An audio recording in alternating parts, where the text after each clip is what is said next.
Terima kasih Anda masih bersama kami. Bagi Anda yang baru saja bergabung, kami hadirkan kembali 3 berita utama hari ini. Pak Sutri tewas di Desa Merang, Kabupaten Pemalang diduga diracun.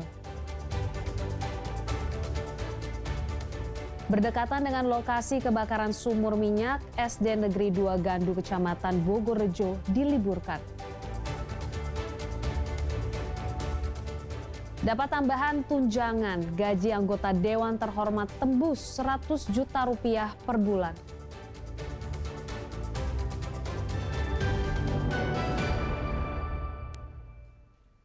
Ada 7 unit dapur baru untuk program makanan bergizi gratis di Boyolali. Rencananya harus dibangun 93 satuan pelayanan pemenuhan gizi atau SPPG untuk bisa penuhi kebutuhan MBG di Boyolali. Saat ini Boyolali memiliki 7 unit satuan pelayanan pemenuhan gizi atau SPPG yang sudah beroperasi. Ketujuh SPPG itu melayani 24.500 siswa. Dalam waktu dekat mereka akan membuka 5 unit baru sehingga totalnya ada 13 unit yang akan beroperasi di Ngemplak, Nogosari, Andong, Musuk, dan Ampel. Dari BGN itu ada 93 titik. Sementara yang sudah beroperasi 7 unit, yang akan launching 5 unit. Jadi di bulan ini 13 unit. Sedangkan yang dalam proses itu ada 53, Pak. Gitu. Kalau 7 unit mana saja? Mana? Yang 7 unit yang sudah beroperasi di mana? 7 unit di Ngemplak ada 3, di Nogosari, dan di Andong dan Musuk. Ada di 3 kecamatan. 3 kecamatan. Ini ada tambahannya yang nanti di Ampel, kemudian yang 5 unit akan tambahan di 3 kecamatan lagi. Saat ini SPPG Ampel 1 mampu melayani 25 sekolah di 5 desa dengan total 3.500 siswa penerima manfaat. Mereka memanfaatkan bahan baku dari petani sekitar untuk diolah menjadi menu MBG. Untuk 1 hari operasional mereka menghabiskan anggaran sekitar 26 juta rupiah. Untuk menu kita menyesuaikan dari jadi untuk jadwal menunya itu yang membuat dari ahli gizi dari dapur yang sudah ditentukan. Pak, kalau di lereng Merbabu ini Pak, ini apakah juga bahan bakunya melibatkan para petani di sini? Iya, betul sekali ya. Untuk bahan baku kita memang mengutamakan dari wilayah setempat. Untuk jalur-jalur juga dari wilayah Gunung Merapi, Gunung Merbabu yang kita ambil. Dalam sehari berapa Pak menghabiskan anggaran berapa? Iya, per hari ini untuk awal-awal dari kepala dapurnya tadi 26 juta. Beroperasinya SPPG di Ampel membuat sejumlah sekolah sudah mendapatkan program MBG, seperti murid-murid di SD Negeri Candi yang telah melahap habis menu MBG pada Selasa kemarin. Menu berupa nasi, sayur, ayam goreng, tempe, dan buah jeruk ini disambut positif para murid. Nah, makanannya enak nggak? Enak. Lauknya apa aja itu? Lauknya apa aja? Ada sayur, ayam, sama tempe. Terus ini udah berapa kali kamu dapat makanan gratis kayak gini? Baru 1. Baru kali ini ya? Gimana? Seneng nggak? Senang. Nanti kamu bawa uang saku nggak kalau udah dapat kayak gini? Nggak perlu ya? Makan apa ini? Makan ayam. Gimana? Seneng nggak dapat makanan gratis? Senangnya gimana?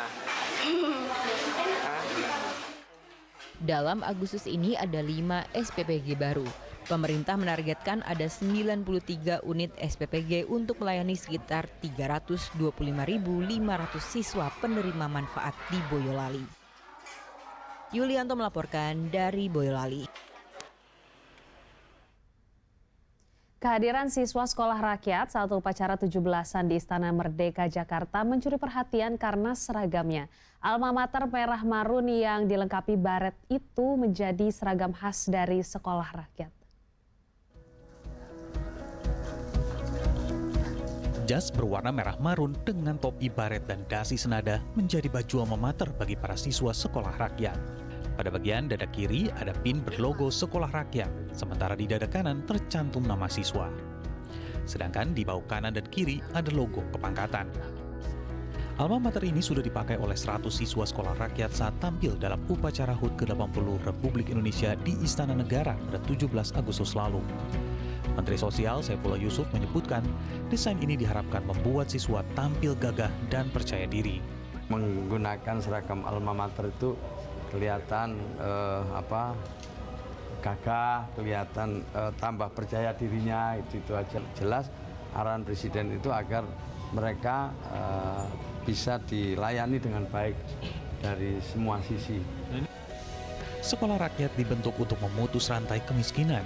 Pemerintah targetkan 300 sekolah rakyat berdiri di penjuru negeri untuk menampung anak-anak dari keluarga miskin ekstrim agar bisa sekolah. Aditya Eko melaporkan dari Jakarta. Di tengah efisiensi, para wakil rakyat dapat tambahan tunjangan sebesar 50 juta rupiah. Jika di total-total, gaji dan tunjangan para anggota Dewan Terhormat bisa tembus 100 juta rupiah per bulan.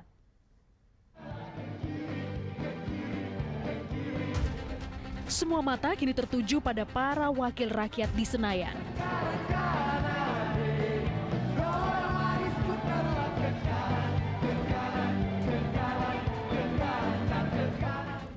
Bukan karena kompak berjoget saat lagu Gemu Famire dimainkan di rapat tahunan MPR. Tapi karena kenaikan pendapatan resmi alias take home pay yang membuat para wakil rakyat bisa membawa pulang lebih dari 100 juta rupiah per bulan. Nilai fantastis itu bukan berasal dari besaran gaji pokok yang sudah mandek selama belasan tahun, melainkan dari berbagai tunjangan.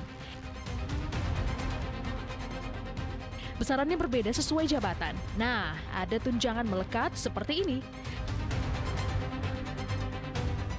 Ada juga tunjangan lain-lain, termasuk yang kini lagi panas jadi bahasan, tunjangan perumahan 50 juta rupiah.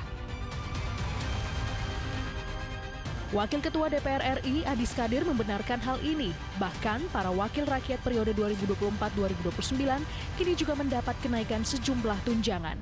Tidak ada naik. Gaji kami tetap terima kurang lebih 6,5 juta, hampir 7 juta. Tunjangan beras kami cuma dapat 12 juta. Dan ada kenaikan sedikit dari 10 kalau tidak salah. Tunjangan lain juga ada kenaikan sedikit-sedikit. Bensin itu sekitar 7 juta yang tadinya kemarin sekitar 4 juta 5 juta sebulan, walaupun mobilitas daripada kawan-kawan Dewan lebih dari itu setiap bulannya. Fasilitas rumah dinas yang tak lagi diberikan kepada anggota DPR menjadi alasan dibalik tunjangan rumah 50 juta rupiah per bulan. Anggota Dewan diharapkan bisa menyewa rumah di dekat gedung parlemen, sebab kondisi rumah dinas saat ini dinilai tak lagi layak untuk ditempati. Tapi pertanyaannya, sudah tepatkah tambahan anggaran 50 juta rupiah per bulan per anggota Dewan di tengah semangat efisiensi anggaran? Dari hasil hitung-hitungan kami secara kasar, jika ada 580 anggota DPR mendapatkan 50 juta rupiah setiap bulannya selama 60 bulan, maka ada potensi pemborosan anggaran hingga 1,74 triliun rupiah. Itu bukan angka yang kecil dan bisa dialihkan untuk berbagai kebutuhan lain, misalnya pelayanan publik yang selama ini terganggu dengan adanya efisiensi anggaran. Terkini, pengamanan ketat telah diberlakukan di Komplek Perumahan DPR di Kalibata, Jakarta Selatan. Puluhan rumah dari Blok A hingga Blok F kini tak ubahnya seperti bangunan mati yang telah ditinggalkan penghuninya. Rumah dinas anggota DPR RI ini sudah dikosongkan sejak Oktober 2024 lalu karena masing-masing anggota saat ini sudah mendapatkan tunjangan rumah senilai 50 juta per bulannya. Nantinya rumah dinas dari anggota DPR RI ini akan dikembalikan lagi ke Sekretariat Negara dan juga Kementerian Keuangan. Kira-kira bakal diapakan ya? Dari Jakarta, Teatrika Putri, Ade Fatori melaporkan. Informasi tadi mengakhiri jumpa kita di Berita Jateng. Jangan lupa Anda pastikan subscribe channel YouTube Liputan 6 SCTV Daerah. Atas nama rekan yang bertugas, saya Priscilia Claudia mengucapkan terima kasih atas kebersamaan Anda. Selamat beraktivitas dan sampai jumpa.